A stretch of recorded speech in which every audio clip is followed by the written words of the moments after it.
Welcome friends to my YouTube channel Mindset Educational Guru. जैसा कि आपने थंबनेल देखकर समझ लिया होगा, आज का video carbon and its compound को डेडिकेटेड रहेगा। ये वीडियो मेनली क्लास 10th के स्टूडेंट्स के लिए है, पर जो क्लास 11th या 12th में है और उनका बेसिक कार्बन में कुछ प्रॉब्लम है तो वो इस वीडियो को जरूर देखें। इस वीडियो में मैं बेस कार्बन के बेसिक लेवल से कॉम्प्लेक्स लेवल तक ले जाऊंगा। पहले बेसिक क्लियर करेंगे, फिर कॉम्प्लेक्स प्रॉब्लम्स को देखेंगे। तो वीडियो को पूरा देखिएगा, बिना स्किप किए अंतिम तक देखिएगा। शुरू करते हैं वीडियो। तो सबसे पहले देखते हैं कार्बन का इंट्रोडक्शन। इंट्रो सब चीज का जरूरी होता है। सबसे पहले कार्बन का इंट्रोडक्शन देखते हैं। इस इंट्रोडक्शन में हम देखेंगे कि कार्बन का तो पहले सिंबॉलिक रिप्रेजेंटेशन देख लेते हैं। कार्बन को सी सिंबल से रिप्रेजेंट किया जाता है। इसका एटॉमिक नंबर 6 और मास नंबर 12 है। याद रखिए, एटॉमिक नंबर Z से डिनोट करते हैं 6, मास नंबर A 12 है। चूंकि एटॉमिक नंबर 6 है, इसमें सी नंबर ऑफ इलेक्ट्रॉन्स 6 हुए। तो और नंबर ऑफ प्रोटॉन चूंकि चार्जलेस है तो नंबर ऑफ प्रोटॉन आपका ये भी 6 होगा। और नंबर ऑफ न्यूट्रॉन तो A माइनस Z 12 माइनस 6, ये भी 6 न्यूट्रॉन्स हुए। तो ये स्ट्रक्चरल व्यू हुआ कि कार्बन का जो कोई भी एक अगर हम एटम लेते हैं तो ये उसका न्यूक्लियस हुआ। न्यूक्लियस में 6 प्रोटॉन 6 न्यूट्रॉन है। और कॉन्फ़िगरेशन जब हम इसका करेंगे, जब इसका हम कॉन्फ़िगरेशन लिखेंगे तो ये होगा 1s2 2s2 2p2, ये है आउटर मोस्ट सेल। और अगर के एलिमेंट के फॉर्म में लिखेंगे तो 2 4 kl, outer most orbit l में 4 इलेक्ट्रॉन एग्जिस्ट करते हैं। तो इसका कॉन्फ़िगरेशन लिखेंगे 2 इनर ऑर्बिट में और 4 आउटर मोस्ट ऑर्बिट में इलेक्ट्रॉन एग्जिस्ट करते हैं। ये स्ट्रक्चर व्यू हुआ कार्बन का। कार्बन का ध्यान रखना है, 6 इलेक्ट्रॉन 6 प्रोटॉन। और आपका A माइनस Z से कैलकुलेट करते हैं तो नंबर ऑफ न्यूट्रॉन 6 आता है। जब उसका प्रॉपर्टी को देखा जाता है तो कार्बन प्रॉपर्टी में नॉन मेटल की तरह प्रॉपर्टी शो करता है। तो ये बात ध्यान रखना है, कार्बन एक नॉन मेटल है। इसमें 6 atomic number 6, mass number 12, 6 electron 6 proton neutron सब होते हैं। ये स्ट्रक्चरल व्यू था बाउंडिंग, मतलब जब एटॉमिक स्ट्रक्चर पढ़े होंगे तो और पीरियोडिक टेबल में भी ये बेसिक बात है कार्बन के बारे में, उसका इंट्रो है, ये नॉलेज रहना चाहिए। और दूसरा बात जो स्पेशल टर्म हमको यहाँ कार्बन में पढ़ना है वो बात है कि कार्बन जो can't form electrovalent compound carbon can't form electrovalent compound. तो सबसे पहला आपका क्वेश्चन हो जाता है why carbon can't form electrovalent compound. तो कार्बन इलेक्ट्रोवैलेंट कंपाउंड आपने बाउंडिंग पे चैप्टर अगर क्लियर नहीं है तो वहां जाकर के पढ़ लीजिए। इलेक्ट्रोवैलेंट कंपाउंड वैसा कंपाउंड होता है जिसमें 2 एलिमेंट या 2 से अधिक एलिमेंट कंबाइन करने के फॉर्म में इलेक्ट्रॉन का डोनेट या गेन करते हैं। शेयरिंग नहीं, डोनेट या गेन। तो कार्बन ना इलेक्ट्रॉन को डोनेट करता है ना ही गेन करता है। क्योंकि देखिए, अगर ये कार्बन एक न्यूट्रल एटम है, इसके आउटर मोस्ट ऑर्बिट में 4 इलेक्ट्रॉन है, कोई भी एटम तभी कंबाइन करता है क्योंकि उसको आउटर मोस्ट ऑर्बिट में ऑक्टेट रूल को कंप्लीट करना रहता है। आउटर मोस्ट ऑर्बिट में 8 इलेक्ट्रॉन उसको कंप्लीट करना होता है। तो कार्बन अगर 8 इलेक्ट्रॉन अपना कंप्लीट करना चाहेगा तो इसको मिनिमम 4 इलेक्ट्रॉन का नीड होगा। तो अगर ये 4 इलेक्ट्रॉन एब्जॉर्ब करेगा, ये गेन करेगा, तो 4 इलेक्ट्रॉन गेन करने के बाद C4 माइनस हो जाएगा और तब इसका जाकर के एक्टेट कंप्लीट होगा। तो ऐसा कंडीशन पॉसिबल नहीं होता है। क्यों?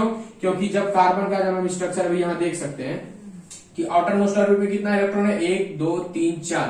अगर और हम इलेक्ट्रॉन इन करते जाएंगे तो ये 4 इलेक्ट्रॉन जब इसके आउटर मोस्ट ऑर्बिट में पहुंचेंगे तो सो मेनी इलेक्ट्रॉन्स हो जाने के कारण रिपल्सिव फोर्स इतना ज्यादा हो जाएगा, रिपल्सिव फोर्स इतना ज्यादा हो जाएगा कि एटम एग्जिस्ट ही नहीं करेगा, एटम कोलैप्स कर जाएगा, एनर्जिकली इम्बैलेंस हो जाएगा एटम। तो 4 इलेक्ट्रॉन को गेन करना पॉसिबल नहीं है कार्बन के लिए। दूसरा केस हो सकता है कि कार्बन अपना डुप्लेट पूरा कर ले और 4 इलेक्ट्रॉन को डोनेट कर दे, मतलब C4 प्लस बन जाए या 4 इलेक्ट्रॉन को लूज कर दे। तो ये 4 इलेक्ट्रॉन लूज करना भी पॉसिबल नहीं है। कारण कि जैसे ही हम एक एनर्जी लगा के इससे 1 इलेक्ट्रॉन निकालेंगे तो कार्बन का बाकी 3 एटम्स के कार्बन के बाकी 3 एटम्स का न्यूक्लियस एफिनिटी बहुत ज्यादा बढ़ जाएगा। जो कार्बन का इलेक्ट्रोस्टैटिक फोर्स है न्यूक्लियस और उसके इलेक्ट्रॉन के बीच का, वो इतना ज्यादा इंक्रीज कर जाएगा कि हम इसके इलेक्ट्रॉन को बाहर इजेक्ट ही नहीं कर पाएंगे। फिर भी एटम इम्बैलेंस हो जाएगा एनर्जेटिकली। तो दोनों केस में एनर्जी एक ऐसा फैक्टर बन जाएगा जो कि कार्बन को इलेक्ट्रॉन डोनेट या गेन करने से रोकेगा। इसलिए कार्बन का इलेक्ट्रोवैलेंट कंपाउंड पॉसिबल नहीं है। तो अगला चारा बचा कार्बन के पास कोवैलेंट। तो इलेक्ट्रोवैलेंट कंपाउंड ना जाने के कारण कार्बन का जो लगभग सारा कंपाउंड जो होता है वो कोवैलेंट होता है। कोवैलेंट आपने पढ़ा होगा बॉन्डिंग में। कोवैलेंट कंपाउंड वैसा कंपाउंड होता है, दो कंपाउंड जब दो एलिमेंट कंबाइन करते हैं और कोवैलेंट कंपाउंड बनाते हैं तो उसमें दोनों एलिमेंट्स रिस्पेक्टिवली अपना अपना इलेक्ट्रॉन शेयर करते हैं। फॉर एग्जांपल कोवैलेंट कंपाउंड का जैसे CH4, C2H6, C2H2, तो कार्बन के ऐसे बहुत सारे कंपाउंड्स के एग्जांपल मिल जाएंगे। मतलब लगभग कार्बन तो सारा कंपाउंड बनाता ही है, तो कार्बन का जितना भी कंपाउंड लीजिए सब कोवैलेंट। तो क्लियर है। फॉर एग्जांपल अगर हम दें कोई भी अगर कोई कंपाउंड एलिमेंट X है, Y है, इसका डुप्लीट पूरा करने के लिए एक इलेक्ट्रॉन चाहिए, इसको भी डुप्लीट पूरा करने के लिए एक इलेक्ट्रॉन चाहिए, तो दोनों एक दूसरे को इलेक्ट्रॉन शेयर करते हैं। कुछ देर के लिए अपना इसका एक एटम लेकर कंबाइन करके अपना डुप्लीट पूरा कर लिया और कुछ देर बाद X इसका एक एटम लेकर अपना डुप्लीट पूरा कर लिया, तो इसी को सिंगल बाउंड कहते हैं, इसी को कोवैलेंट बाउंड कहते हैं। तो कार्बन हमेशा कोवैलेंट बाउंड ही बनाता है। और भी बाउंड होते हैं कोऑर्डिनेट बाउंड, तो बाउंड के बहुत टाइप है, पर अभी यहाँ मेनली मैंने इलेक्ट्रोवैलेंट समझा दिया, कोवैलेंट समझा दिया। तो carbon always forms covalent bound. अगला सबसे बड़ा क्वेश्चन आता है कैटिनेशन। जैसे टॉपिक में आगे बढ़ेंगे तो एक क्वेश्चन राइज होता है कि कार्बन का इतना ज्यादा कंपाउंड क्यों है। ऐसा कार्बन ही तो, ऐसे तो बहुत सारे एलिमेंट है जो कोवैलेंट कंपाउंड बनाते हैं या कोवैलेंट बाउंड बनाते हैं, तो कार्बन का ही इतना ह्यूज अमाउंट ऑफ कंपाउंड्स क्यों। कार्बन का कौन सा यूनिक नेचर है जिसके कारण से नेचर में कार्बन की इतने ज्यादा कंपाउंड है। इतना ज्यादा कंपाउंड होने का मात्र एक रीजन है, जो one of the most important reason है, वो है कैटिनेशन प्रॉपर्टी ऑफ कार्बन। तो अब देखते हैं what is catenation property of carbon. Catenation property, catenation property carbon का एक स्पेसिफिक प्रॉपर्टी है। मतलब कैटिनेशन प्रॉपर्टी एक स्पेसिफिक प्रॉपर्टी है कार्बन के लिए, जो कि इसको कहते हैं चेनिंग प्रॉपर्टी। कार्बन अदर कार्बन्स के साथ सिंगल बाउंड, डबल बाउंड और ट्रिपल बाउंड बना करके so many chains of chains create करके लॉन्ग चेन, स्मॉल चेन के फॉर्म में बहुत सारा कंपाउंड बना लेते हैं। कार्बन जैसे सिंगल बाउंड का अगर हम एग्जांपल लें तो ये हो गया आपका पेंटेन, ये पेंटेन का स्ट्रक्चर है।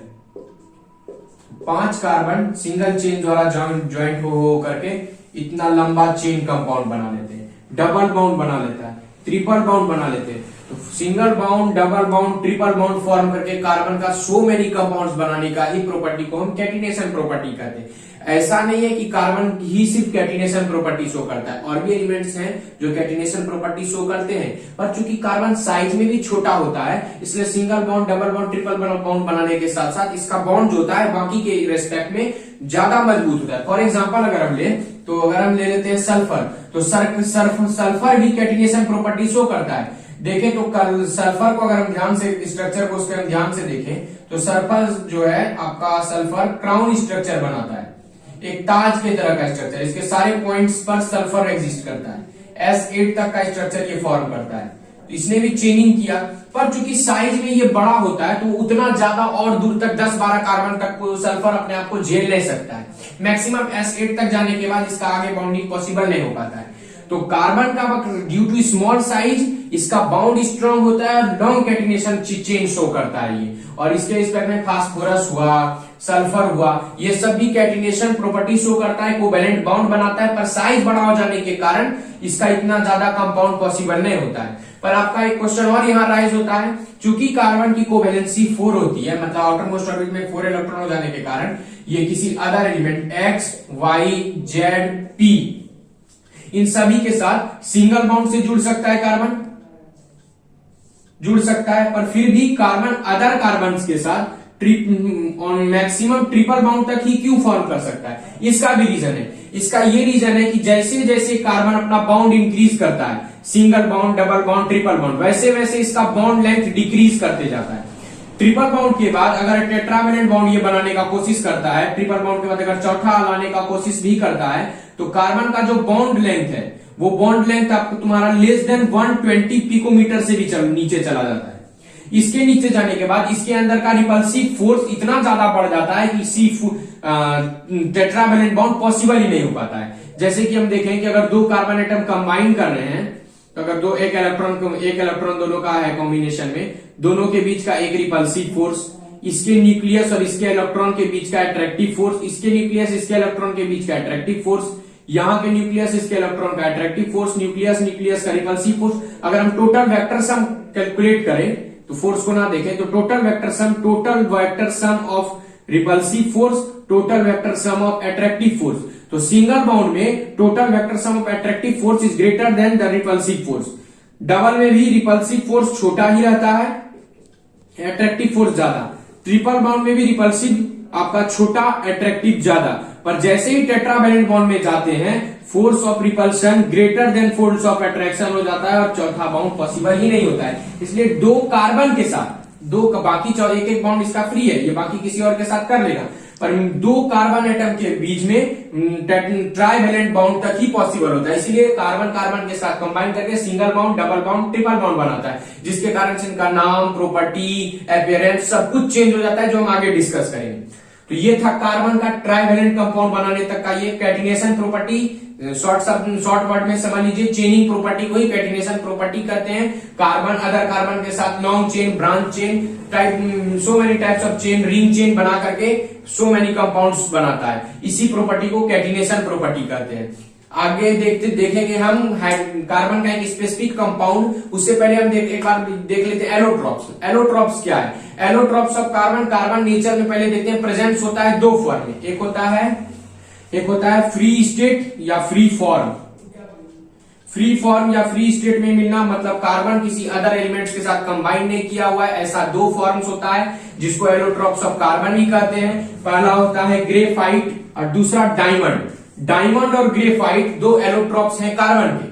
कार्बन के दो ऐसे एलोट्रॉप्स हैं जो कि एक स्पेसिफिक नेचर शो करते हैं। ग्रेफाइट एक ऐसा एलोट्रॉप्स है कार्बन का, अगर ध्यान से देखें, ग्रेफाइट एक ऐसा एलोट्रॉप है कार्बन का जो प्लेट लाइक आपका हेक्सागोनल प्लेट बनाता है और अदर प्लेट से ज्वाइंट रहता है। ऐसा प्लेट कंटिन्यूअसली उसके स्ट्रक्चर में डिस्ट्रीब्यूटेड होता है। मैं एक बस पिक्चोरियल डायग्राम छोटा सा व्यू दिखा रहा हूँ। ये पिक्चोरियल प्लेट डायग्राम है उसके ग्रेफाइट के स्ट्रक्चर का। इसमें एक कार्बन हेक्सागोनल स्ट्रक्चर बना के एक प्लेट दूसरे प्लेट के ईच एंड एवरी बॉन्ड से एटम से कनेक्टेड रहता है वीक बॉन्ड के थ्रू। ये है ग्रेफाइट का स्ट्रक्चर। ये एलोट्रॉप है, इससे ज्यादा क्वेश्चन तो रहेगा नहीं, फिर भी ये ग्रेफाइट का स्ट्रक्चर है, इसको दिमाग में रखिएगा। एक प्लेट दूसरे प्लेट से चूंकि वीक बॉन्ड से कनेक्टेड रहता है, इसलिए जब इससे हम इलेक्ट्रिसिटी पास करना चाहते हैं तो ये बॉन्ड ब्रेक करके फ्री इलेक्ट्रॉन के रूप में मूव कर जाता है आपके ग्रेफाइट के बॉडी होते हुए, तो ये कंडक्टर हो जाता है। क्योंकि डायमंड का एक बहुत ही कॉम्प्लेक्स स्ट्रक्चर है, तो डायमंड का जो ह्यूज स्ट्रक्चर होता है उससे होते हुए इलेक्ट्रिसिटी हम जब पास कराते हैं तो वो बैड कंडक्टर होता है इलेक्ट्रिसिटी का, वो अलाउ नहीं करता है। क्यों? क्योंकि इसमें फ्री इलेक्ट्रॉन नहीं बचते, लगभग सारे स्ट्रॉन्ग बाउंडेड होते हैं। फ्री इलेक्ट्रॉन ना होने के कारण ये करंट का बैड कंडक्टर होता है डायमंड में एक और स्पेसिफिक बात होता है कि जब आप डायमंड का स्ट्रक्चर देखिएगा तो डायमंड का स्ट्रक्चर कुछ इस तरह का होता है। एक 2 डायमेंशनल व्यू दे रहा हूं, ये डायमंड का स्ट्रक्चर हुआ। ये डायमंड का स्ट्रक्चर का खास बात होता है कि जब डायमंड के स्ट्रक्चर के अंदर कोई भी लाइट रे इन करता है तो इसके सरफेस से टकराकर टोटल इंटरनल रिफ्लेक्शन, TIR आप 12th में पढ़ेंगे रिफ्लेक्शन के चैप्टर में, TIR के कारण ये इसके बॉडी के अंदर ही बहुत बार रिफ्लेक्ट हो जाता है। इसके कारण इसमें बहुत ज्यादा ग्लो आ जाता है, जो कि डायमंड बहुत ग्लो करता है, स्पेसिफिक उसको ब्यूटीफुल बनाता है। तो ये TIR था, छोटा सा बात था, तो मैंने यहाँ पे डिस्कस कर दिया। अब हम कार्बन के स्पेसिफिक कंपाउंड हाइड्रोकार्बन के बारे में पढ़ेंगे, जो कि आपका पूरा बुक का आगे का पूरा टाइप लिखा हुआ है, इसमें अल्केन अल्काइन में बांटा गया है हाइड्रोकार्बन। तो हाइड्रोकार्बन का फुल डिस्कशन करेंगे। तो आप देखते हैं हाइड्रोकार्बन एक ऐसा ऑर्गेनिक कंपाउंड है जिसमें हाइड्रोजन और कार्बन दो एलिमेंट्स मेनली प्रेजेंट रहते हैं। उसका अगर कोई पहला यहाँ से ऑब्जेक्टिव उठता है जो बार बार पूछा गया बीएससीबी और सीबीएसई के एग्जाम में से, मेन एलिमेंट या मेन कंपोनेंट ऑफ हाइड्रोकार्बन। तो हाइड्रोकार्बन की कंपाउंड का मेन कंपोनेंट कार्बन होता है, कार्बन। तो ये याद रखिएगा, 1 मार्क्स का ऑब्जेक्टिव क्वेश्चन हो सकता है कि मेन कंपोनेंट ऑफ हाइड्रोकार्बन, क्योंकि इसका जो मैक्सिमम प्रॉपर्टी होता है वो कार्बन के पे डिपेंड करता है। आगे देखेंगे और भी बहुत सारे फैक्टर इसमें आएंगे। तो हाइड्रोकार्बन का पहले हम यहाँ पहले जान गए कि कार्बन इसका मेन एलिमेंट होता है, मेन एलिमेंट या मेन कंपोनेंट कार्बन होता है। ठीक बात। अब हाइड्रोकार्बन का टाइप होता है, क्लासिफिकेशन बिना किए पढ़ना बहुत ही डिफिकल्ट हो गया, इसीलिए हाइड्रोकार्बन को कई टाइप में क्लासिफाई किया गया। हाइड्रोकार्बन को मेनली 2 टाइप में क्लासिफाई किया गया, एलिफेटिक, दूसरा एरोमेटिक। एलिफेटिक ऐसा हाइड्रोकार्बन वैसा हाइड्रोकार्बन होता है जो कि ब्रांच चेन शो करता है, जिसमें branch chain, long chain type के कंपाउंड मिलते हैं। और एरोमेटिक वैसा हाइड्रोकार्बन होता है जिसमें रिंग चेन स्ट्रक्चर रहता है।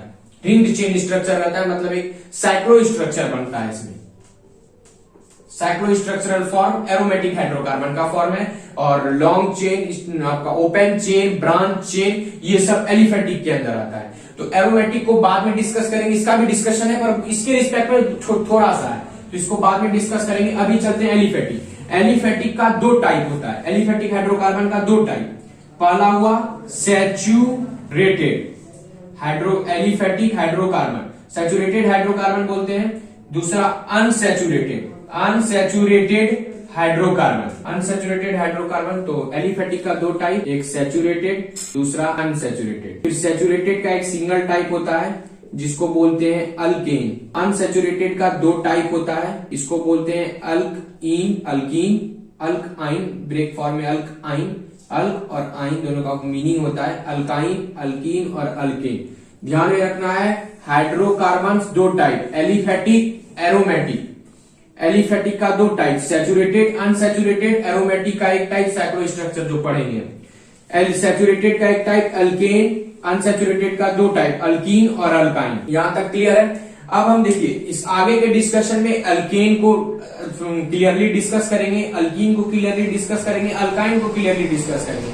इन शॉर्ट फॉर्म, अल्कीन एक ऐसा हाइड्रोकार्बन होता है जिसमें कार्बन कार्बन के बीच सिंगल बॉन्ड एग्जिस्ट करता है। अल्कीन एक ऐसा हाइड्रोकार्बन होता है जिसमें कार्बन कार्बन के बीच में डबल बॉन्ड एग्जिस्ट करता है। और अल्काइन एक ऐसा हाइड्रोकार्बन होता है जिसमें कार्बन कार्बन के बीच मिनिमम एक ट्रिपल बॉन्ड एग्जिस्ट करता है। मिनिमम इसमें भी याद रखिएगा, मिनिमम इसमें भी याद रखिएगा, क्योंकि इससे ज्यादा हो सकता है। एक बात ध्यान में रखना है कि एल्कीन और अल्काइन अल्केन के रिस्पेक्ट में कम स्टेबल होते हैं, क्योंकि जैसे ही इन दोनों को फ्री छोड़ा जाता है ये बाउंड ब्रेक करके सैचुरेट होने का कोशिश करते हैं ताकि ये स्टेबल हो सके। स्टेबिलिटी का भी हम वहां डिस्कशन करेंगे। यहां तक इतना ही था, यहाँ पे कंप्लीट आपका क्लासिफिकेशन मैंने कर दिया है। आगे के वीडियो में हम अल्केन, अल्कीन, अल्काइन का कंप्लीट डिस्कशन, उसका कॉमन फार्मूला, जनरल फार्मूला और बाकी स्ट्रक्चर को डिस्कस करेंगे। आई होप आज का वीडियो आपको पसंद आया होगा। जल्दी इसका लेक्चर 2 अपलोड होने वाला है, तो चैनल को सब्सक्राइब कर दीजिए अगर आपने चैनल को सब्सक्राइब नहीं किया है। मिलते हैं अगले वीडियो में।